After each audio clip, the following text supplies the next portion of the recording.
Live from Jerusalem, Ambassador Ido Aharoni, the former Consul General of Israel, and from Tel Aviv, retired Lieutenant Colonel Jonathan Conricus. He is the former Israeli Defense Forces spokesperson.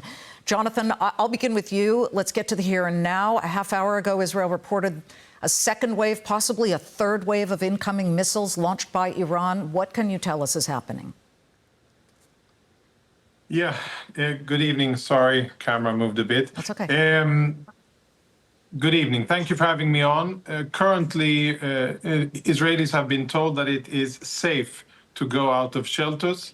According to reports from rescue services, we're talking about 28 wounded Israelis, 2 of them severely.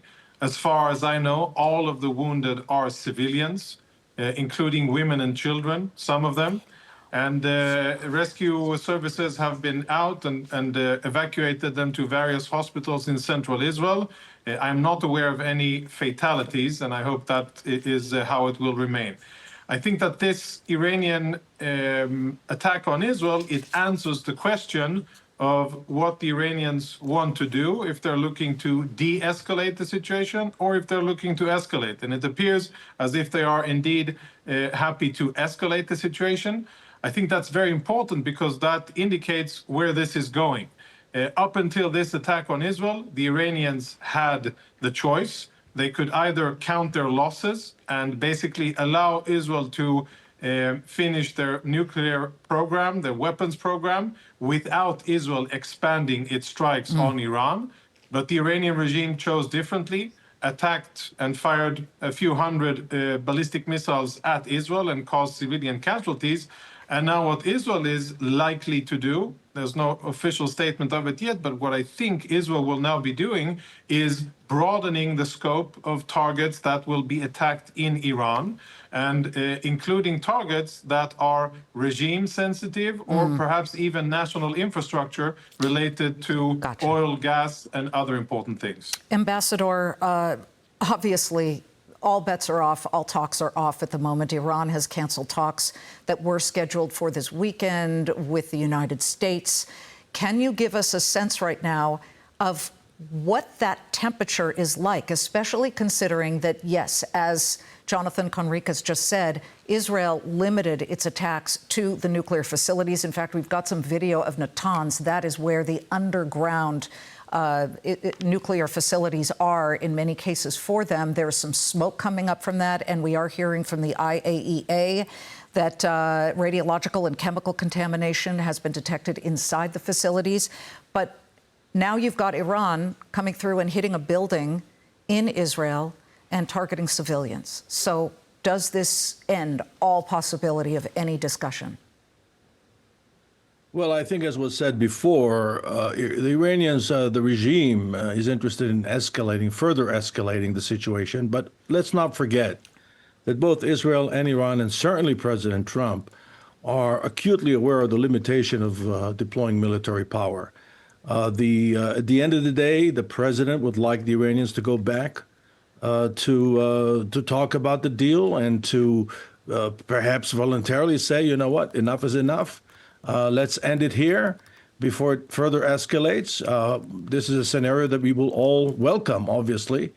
And there's a limit to what Israel can do. Let us not forget that the Iranian nuclear program fundamentally is based on knowledge. That knowledge cannot be destroyed. I mean, we can destroy and inflict major harm on their infrastructure, military, civilian, but at the end of the day, the knowledge exists. And so the problem is to deal with the motivation of this regime in the first place. And the capabilities are secondary to the motivation. And I think that what President Trump and the Israeli government are trying to do is to apply maximum pressure on the Iranian regime and to somehow empower and embolden the Iranian people to rise up against their own regime. Yeah, well, we've seen that get close before, and then it was crushed. So it is a very, very onerous regime as we continue to watch that. Jonathan, last night we got very rare footage of Mossad, the Israeli undercover, the spy agency, and how they were able to penetrate the ground areas of Iran months ago to prepare for this so that they could have exploding drones. And forgive me if this needs to be corrected, but as I understand it, exploding drones, which overnight, before the Israelis launched their air attack, were able to take out at least some of the missile launchers to clear the area for safe moves here. Can you give us a sense of why that video is now released by Israel? Usually they don't do such things. No, you're right. The Mossad doesn't usually release footage of its operations. I think there's, a dimension of psychological warfare and intimidation, and to really humiliate the Revolutionary Guard, the Quds Force, the Iranian regime, and to show them for the paper tiger that they are, at least in terms of their defensive capabilities. I think that's the intention behind what Mossad did. And yes, I mean, when the dust will settle and people will have the ability to really evaluate what the Mossad, Israeli Air Force, and other components of the Israeli defense establishment really did, I think it is out of this world and unprecedented.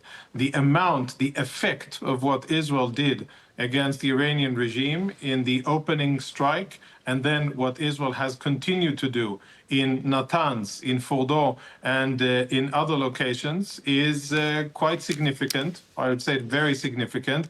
Mossad had an absolutely crucial part in that. This is the culmination of months and years of work on the ground, building networks, infrastructure, recruiting agents, and having the necessary people deployed on the ground without the Iranians knowing about it, and using them precisely when Israel wanted to.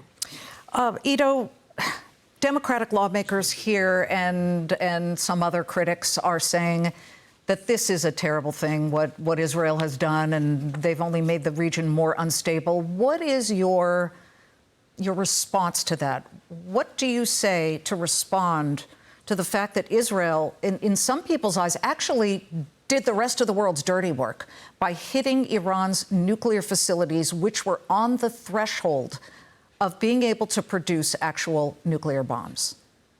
Absolutely. And Iran has been the foremost instigator of instability and terrorism, not only in Central Asia, in the Middle East, and in North Africa, but also in Latin America, and even some attempts in Washington, D.C. So Iran is a big problem. It's been a big problem for the United States and for Israel and the rest of the Western civilization since the late 1970s, the early 1980s. And I think that the response that we've seen from Europe, especially from France, only indicates that the Western civilization is fully realizing that Israel is indeed at the forefront of this struggle against the weaponization of Islam as manifested by the Iranian regime. Ambassador Ido Aharoni and Lieutenant Colonel Jonathan Conricus, we thank both of you. Please stay safe as we continue to watch all the developments. We're going to go to Trey Yingst for a live update when we come back. Stay tuned.